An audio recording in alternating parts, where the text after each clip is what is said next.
안녕하세요, 토치코치입니다. 오늘 이 시간에는 비만 코드라는 책을 통해서 지금까지 비만이 우리나라뿐만 아니라 전 세계적으로 이렇게 비만 인구가 증가할 수밖에 없었던 이유, 역사, 그리고 우리가 잘못 알고 있었던 살이 찌는 상식들, 살을 빼는 상식들, 더불어서 저자가 얘기하는 살을 빼야 되는 방법까지 알려드리도록 하겠습니다.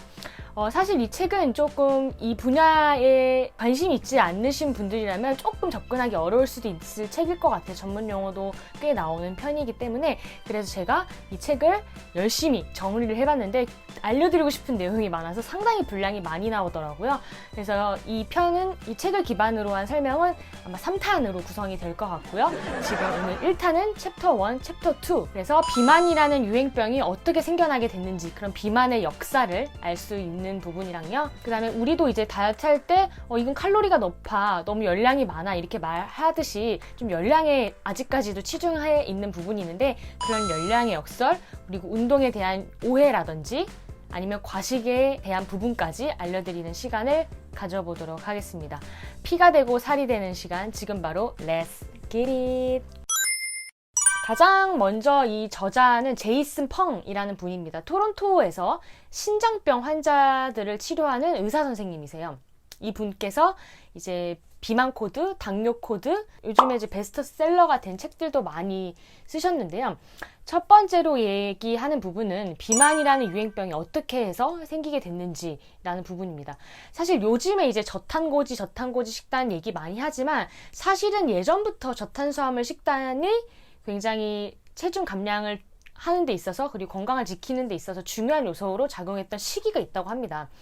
무려 1825년에 저탄수화물 식단의 아버지라고 불리는 장 앙텔름 브리아스 바랭이라는 분이 미각의 생리학이란 쓰시면서 비만이 발생하는 두 번째 핵심 요인은 사람들이 매일 주된 영양소를 섭취하는 밀가루와 전분이다. 그래서 전분질이 많은 음식을 먹고 사는 동물은 한도 끝도 없이 살이 찐다 라고 이제 얘기를 했습니다. 아쉽게도 첫 번째 핵심 요인을 말씀을 안 해주셨는데, 이 부분에서 또 알 수 있는 거는 탄수화물, 밀가루와 전분이 살을 찌게 만든 요인이라는 걸 이미 1800년대에 연구를 하고 발표를 했다는 거죠. 그 다음에 이제 윌리엄 벤팅이라는 영국 장의사분도 당과 전분이 많은 음식이 살찌는 요인이기 때문에 1950년대까지는 이런 정제탄수화물을 줄인 식단이 일반적으로 식단에 있어서 권고사항으로 지정이 돼서 사용이 되었습니다.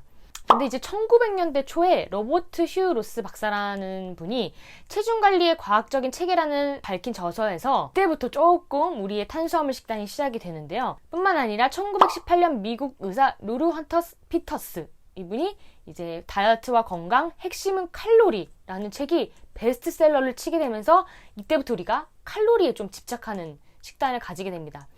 그래서 비만 환자들은 먼저 하루 이틀 정도 음식을 먹지 않고 짧게 단식한 다음에 하루 1200칼로리 엄격하게 지켜라. 이게 이제 여기서부터 시작이 되면서 칼로리 다이어트가 점차 유행을 하게 되는 부분이죠. 그래서 1900년대부터 1950년대까지 사실 이제 평균 수명이 늘었는데, 그거에 있어서는 이제 전염병이라든지 아니면 폐렴이라든지 이런 것들의 백신이 많이 개발되면서 의학이 발전하면서 이제 평균 수명이 늘었는데, 평균 수명이 늘다 보니까 관상동맥 질환이 많이 확산이 됩니다. 근데 이 관상동맥 질환이 확산되는 이유로 식이지방이 심장질환을 유발한다고 해서 기름기 많은 음식은 콜레스테롤 수치를 높여서 심장 혈류 순환에 방해를 줘. 그러면서 식이지방이 이때부터 마녀 사냥을 당하기 시작을 합니다. 대다수 영양 전문가들이 이때 탄수화물이 살이 찌는 원인은 아니고 칼로리 때문이다, 고칼로리 음식을 먹어서 때문이다, 이렇게 주장을 하면서 지방이 살이 찌는 원인이 됩니다. 많은 분들이 아시다시피 탄수화물과 단백질은 1g에 4칼로리로 구성이 되어 있는데, 이제 지방은 1g당 9칼로리로 구성이 되어 있다 보니까 당연히 이제 지방이 칼로리가 g보다 많게 되면서 지방이 살찌는 거야, 이렇게 된 부분이죠. 모두가 동의한 것은 아니지만 이런 유행이 시작이 되게 됩니다. 그러면서 아예 1977년에는 지방한테 아주 유죄를 선고를 해버립니다. 그래서 식이지방이 아예 심장질환을 일으킨다라는 것뿐만 아니라 열량도 밀집되어 있으므로 비만도 유발한다. 그래서 식이지방이 아주 안 좋은 애로 돼버리는 거가 1970년대 돼버리는 거죠. 그러면서 한 정치인이 아예 미국인을 위한 식생활 지침, 이렇게 영양 권고를 발표하게 되는데, 이거를 이제 전 국민들이 따르게 되는 거고, 거기에 이제 식이지방이 나쁘고 칼로리를 따져야 된다는 부분이 나옵니다. 그러면서 이때부터 식단 피라미드라고 있는 것에 맨 밑에 가장 핵심적으로 섭취해줘야 되는 거에 빵이라든지 파스타라든지 이런 것들이 등장하기 시작합니다. 이렇게 구성이 되는 거죠. 결과 어떻게 됐을까요? 성공! 사람들이 2000년대부터 정제 곡류 섭취량이 45%가 증가하고 76년부터 96년까지 지방의 평균 섭취량은 45%, 35%, 버터 소비량도, 동물성 단백질 소비량도, 달걀 소비량도 모두 감소합니다. 근데 뭐가 오를까요? 곡류랑 설탕 섭취량이 증가하게 되죠.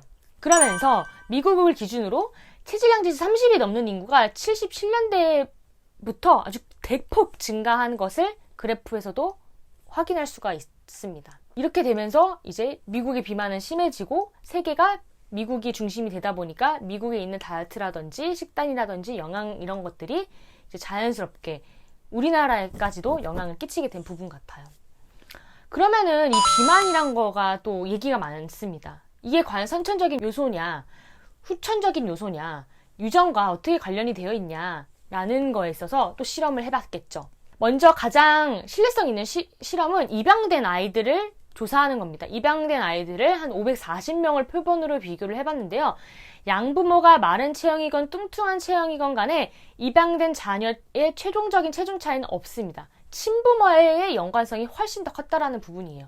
특히 더 이제 쌍둥이 연구. 쌍둥이가 태어났는데 이제 다른 환경에서 자란 쌍둥이들을 조사해 보니까 70% 정도는 유전적인 환경에 요소돼서 좌우됐다라는 거가 밝혀졌죠. 근데 이제 유전학적 요인이 비만을 확산시키는 유일한 요인은 또 아니라는 겁니다. 왜냐면 비만의 확산이 대부분 이제 단일 세대에서 나타난 현상인데 유전자는 이 정도 기간에 확 바뀌지 않는다는 거예요. 70년대 이후로 급증을 했는데. 그래서 이 모순된 결과를 어떻게 설명할 수 있을까라고 했을 때 또 나온 거가 저랑유전자라는 가설이 나오게 됩니다. 이 저랑유전자 가설은 이제 70년대에 널리 알려진 가설인데 우리 예전에 뭐 구석기 시대 이럴 때 식량이 거의 존재하지 않아서 먹을 것이 구하기 힘들었으니까 일반적으로 인체는 식량을 비축하는 지방을 늘려서 음식을 구하기나 힘들거나 할 때 오랫동안 생존할 수 있도록 하는 이런 유전자가 발달했다. 그렇기 때문에 인간은 살이 찌는 그런 일반적인 호르몬이라든지 성향을 가지고 있다라는 부분인데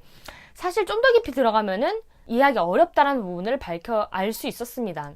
왜냐하면은 우리도 이제 육식동물인데 내셔널 지오그래픽에서 막 살집 두툼하고 뚱뚱한 얼룩말 이런 거가 우리가 본 적 있나? 뚱뚱한 사자, 뚱뚱한 호랑이 없다라는 겁니다. 이렇게 먹은 걸로 통해서 비만이 되고 그거를 질병까지 유발할 수 있는 동물은 이제 인간이 유일하다라는 거가 나오면서 부모로부터 받은 요인은 70% 정도 차지할 수 있지만 나머지 30%는 우리 뇌에서 통제할 수 있는 거 단지 절약 유전자 가설로만은 설명할 수 없다라는 거가 나오게 됩니다. 그렇게 해서 비만이 70년대 이후로 증가를 했고 여기서 나온 거를 보면은 정제된 곡물, 정제된 탄수화물, 설탕이 요인이겠구나 라고 좀 짐작해 볼 수 있겠죠? 자, 그 다음에 파트 2로 넘어갑니다.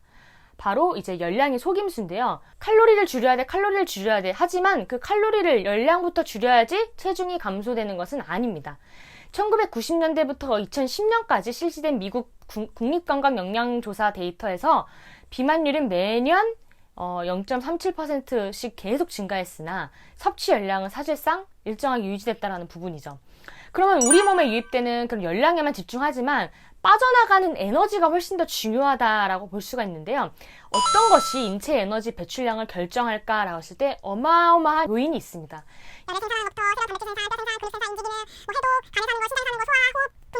너무너무나 우리 몸속에서 에너지를 배출하는 요소들이 많습니다. 그래서 지방이 축적되는 문제는 사실 에너지 분포와 관련이 되어 있고 에너지가 몸에 열을 만들어내는 등의 기능 대신에 지방 생산에 너무 많이 쏠렸기 때문에 체중이 자꾸 증가하게 되는 부분이다라고 설명을 하고 있는데요. 그러면서 우리도 이제 운동에 관한 오해를 좀 풀어야 됩니다. 최근에 이제 8개국 대상으로 실시된 조사에서 미국인이 운동을 가장 많이 하는 나라래요. 생각해보면 미국인 하면은 맨날 헬스장 가고 운동하고 이런 거 많이 생각을 하잖아요. 근데 2001년부터 2011년까지 사람들의 전체적인 신체 활동량이 늘어났지만 신체 활동이 증가하든 감소하든 간에 비만 유병률과 관계가 없이 나오게 되는 겁니다. 운동이 늘어나도 비만율이 줄지 않으니까요. 이 숨은 범인은 뭐였냐라고 하니까 이 보상이라는 아였습니다. 운동은 사실은 양치질이라고 비유를 합니다. 그래서 몸에 이롭고 꾸준히 해야 되는 거 사실 맞아요. 근데 운동량이 늘으니까 사람들이 섭취량도 더 늘어나게 되고 운동 자체는 그 비만을 치료하는 정말 내 몸에서 빼야 될 지방을 제거하는 데는 엄청난 효과가 있진 않았다라는 겁니다. 그러면은 기본적으로 식생활 습관에 조금 더 치중이 돼야겠죠? 그래서 저도 이 부분이 동의하는 게 저도 운동을 전공했지만 운동은 정말 건강에 좋지만 체중을 빼는 데 있어서 핵심 요인은 아니다. 그래서 일단 식생활 습관을 잡는 게 80이고 운동을 한 20 정도라고 저도 생각을 합니다. 그 다음에 나오는 게 과식의 역설. 그래서 항상성이라는 거 우리 항상 항상성. 항상성이 뭘까? 다시 예전으로 돌아가려는 성질이 이제 항상성이죠. 그래서 마른 사람, 원래 마른 사람은 먹어도 일시적으로 찌시면 또 마르게 돌아가요. 근데 비만인 사람도 식사량을 줄이면 또 일시적으로 내려갔지만 다시 또 오게 되는 이 요요라는 거가 생길 수밖에 없는 그게 이제 우리 몸의 항상성의 원리인데 이 항상성이라는 게 세트 포인트 체중이라 그래서 이 유지 기전을 인지하고 있는 설정값이 있습니다. 이거를 계속 낮아지도록 인지시키고 조정해야 되는 것이 해결책이죠. 그래서 불가능한 부분은 아니지만 상당히 힘들 수 있는 부분인데 그렇게 해서 체중을 계속 감량을 해야 됩니다. 그래서 포만감 인자, 우리를 배부르게 하고 그만 먹어야겠다라는 이 포만감 인자의 정체를 이제 1900년대 밝히게 되는데요. 94년에 렙틴이라는 애가 나오게 됩니다. 이 렙틴이라는 거의 뜻은 뭐냐면 렙토라는 그리스어 마르다라는 뜻에서 나오게 되는데요. 실제 마르고 얇은 사람들한테 잘 발현되어 있어서 이런 이름을 지었다고 해요.